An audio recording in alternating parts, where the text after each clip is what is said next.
Thousands of people have gotten their hands on one. And who knows, you could be next. Win your very own Good Morning Augusta coffee mug at WJBF.com/coffee club. Sponsored by Honda Cars of Aiken. It's MASH CTV. 2 full hours of MASH C Labs. What about rank? Can I help it if I'm not as rank as you? Weeknights starting at 6 on BTV.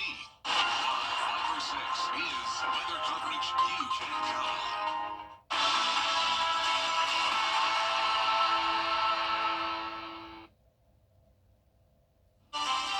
Windy conditions usher in cooler temperatures for the weekend and also a chance of rain on Sunday. I'll have details coming up. Now on News Channel 6 at 4, the latest on the plans to honor former President Jimmy Carter in his hometown of Plains, Georgia. We have a live report. Plus, the governor of South Carolina responds after a bomb threat on I-85 in the upstate.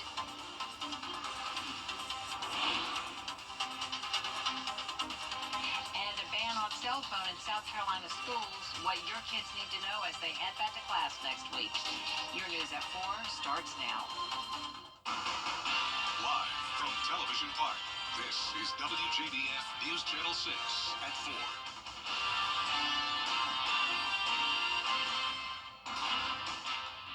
Good afternoon, everyone. I'm Jenny Montgomery. Thank you so much for joining us. Coverage you can count on begins in Plains, Georgia, where the city is set to honor President Jimmy Carter.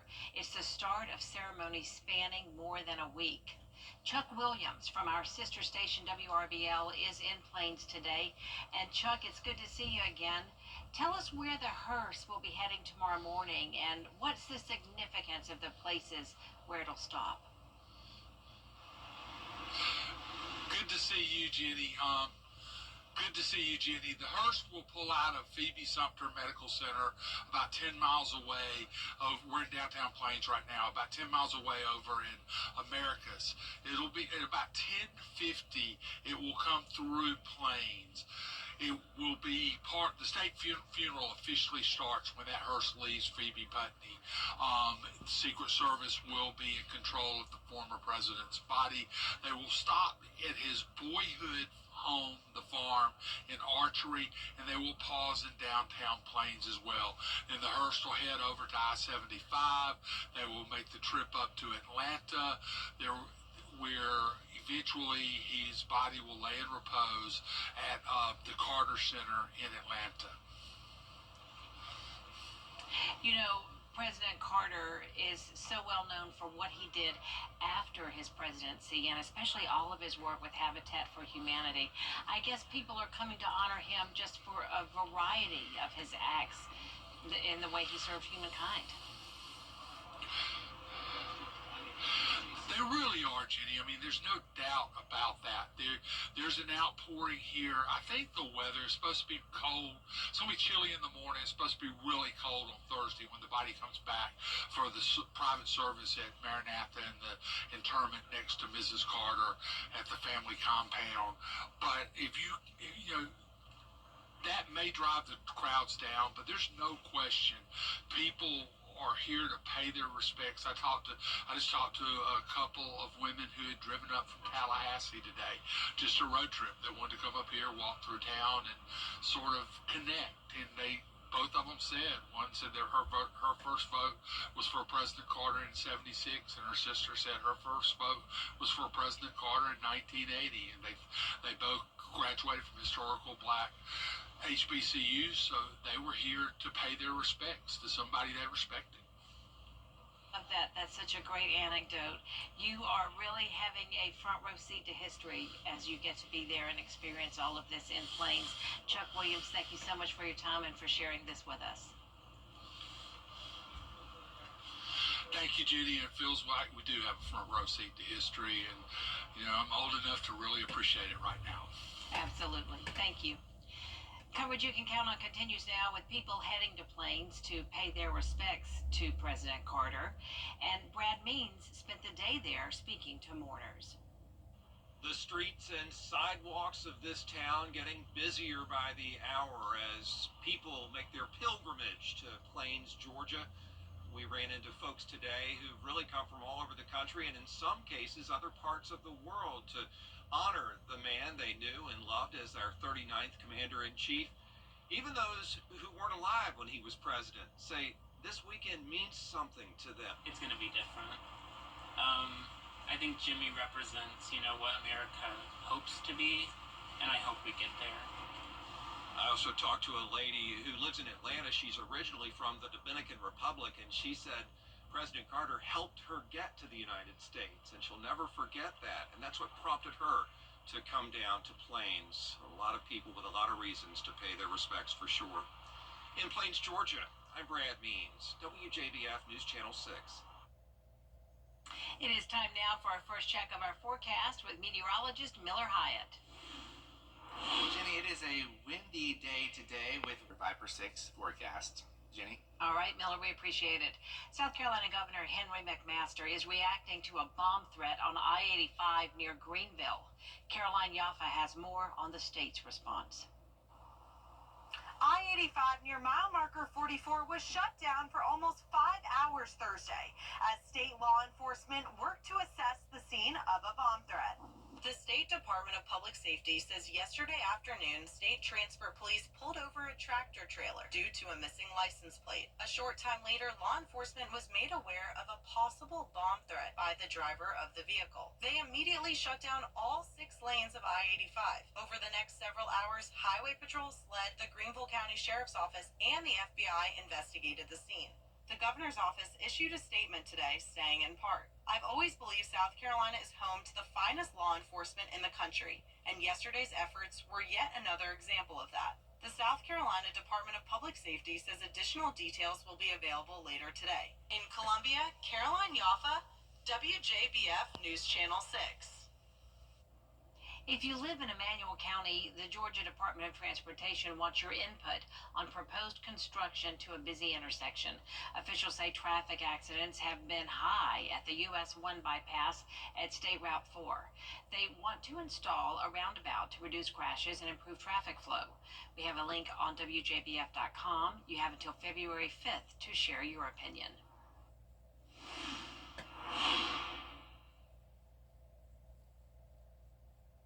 Carolina State Education President is talking about the statewide ban of cell phone use during the school day. Students will be going back to class next week. For this major new policy, they're going to find it in place. Kim Vickers has more on what you need to know.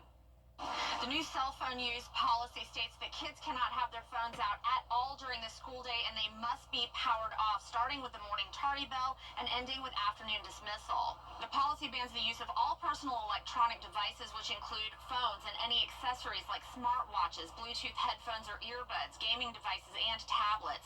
Because they can text or do whatever on a watch just as well. They can be just as not as distracted with their watch, but they could still send messages and they could still be disruptive with a watch. There are exceptions for medical reasons with a 504 plan and students who are volunteer firefighters or work for an emergency organization. Consequences for violators are strict but vary. Each and every incident will be treated individually. It depends on the circumstance. And so for the first consequence up to ISS that first time, if we have some other interventions that are in place that the principal deems that are more effective for this child, that can be applied as well. Second time is still a phone violation, so it's up to multiple days of ISS. And the third time, you could potentially be suspended out of school. It's all part of a state board of education policy approved back in September. School leaders believe banning the use of cell phones during school hours will be beneficial to kids in the long run.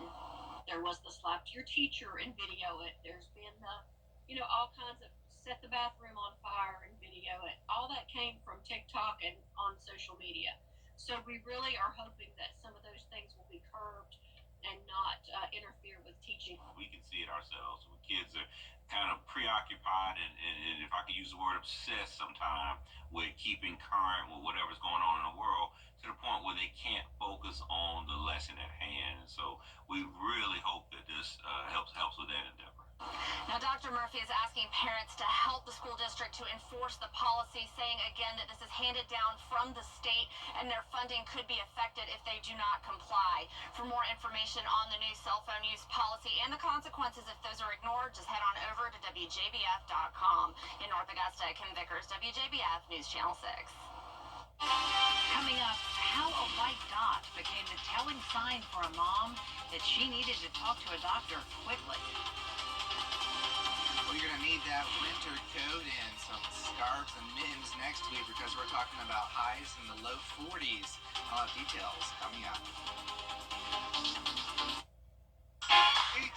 Team Georgia versus Team South Carolina as the best of the best battle for the title. Border Bowl is back Saturday, January 11th at Scott Thurman High School. Get tickets now at WJBF.com/Border Bowl. A baby diagnosed with a rare form of cancer, and now her mom is raising awareness. Juliana Washburn spoke with her about the diagnosis and how she discovered something was wrong. It was this photo that made Brisa Perales realize that something wasn't right. Her eye had a glow in the middle, so usually in pictures, you have the red eye, but hers is like a white glow. The ophthalmologist came in and, he's like, Mom, usually your mom gets right, and she does have retinoblastoma. Nayeli was just 8 months old at the time. Brisa would soon learn 60% of her baby's right eye is covered by 4 tumors. Her left eye is covered with 1 big tumor and 4 seeds that cover 80% of her eye. If they cannot save her vision and her eye on her left, they're going to have to remove her eye. So just even hopefully they can save her eye itself. Now the family traveling back and forth from Dallas for chemotherapy treatments. I question a lot why, but most of the time my brain is just, what can I learn more, or what can I learn to help her, or what resources are out there to help us. Nayeli's mom is trying to learn as much as possible about the rare cancer and raise awareness to other families. If you take a picture of that baby and you don't see that red dot and you see more of a white dot that's not the white reflection, have it checked. The cancer is rare, but it's possible. And Nayeli, still crawling around, still herself. She's a very happy baby, very playful, staying strong. She will not go down without a fight. U.S. officials are phasing out a leading decongestant found in a range of medications. Experts say instead you should treat nasal congestion with saline drops and rinses. Nasal steroids and medications including pseudoephedrine are also effective. Phenylephrine is set to be phased out next year after studies showed it was a placebo. A new proposed federal rule would make cosmetic companies take more steps to ensure their products are asbestos-free. The FDA proposal is aimed at makeup, baby powder, and personal care products containing talc. Talc can sometimes be cross-contaminated with asbestos, but recent FDA testing found no asbestos in popular cosmetics. We'll be right back. Weather headlines on WJBF News Channel 6. Brought to you by Hickson Roofing. If your roof needs fixing, call Mr. Hickson. For the best in unique... You're going to like this one, Miller. Coming up, the major movie theater chain that's now offering a $5 bucket of popcorn. Don't go away. January 3rd. Well, I'm just learning now that National Popcorn Day is my birthday, Sunday, January 19th, and Cinemark is hosting its first ever Bring Your Own Bucket Day. Customers can bring in a clean container of their choice and fill it with fresh popcorn for $5. No movie ticket necessary. Container sizes are limited to 3 gallons or 50 cups of popcorn. All of our local movie theaters are participating. So skip the birthday cake this year and have popcorn, right? Coming up on News Channel 6 at 4:30, when it comes to flying, next year there's one ID you'll really need to have. What it is and when it will be required. After the break.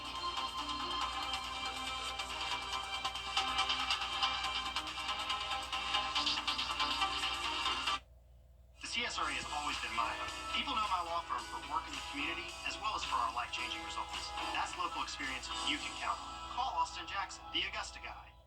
Hey CSRA, Mike Murphy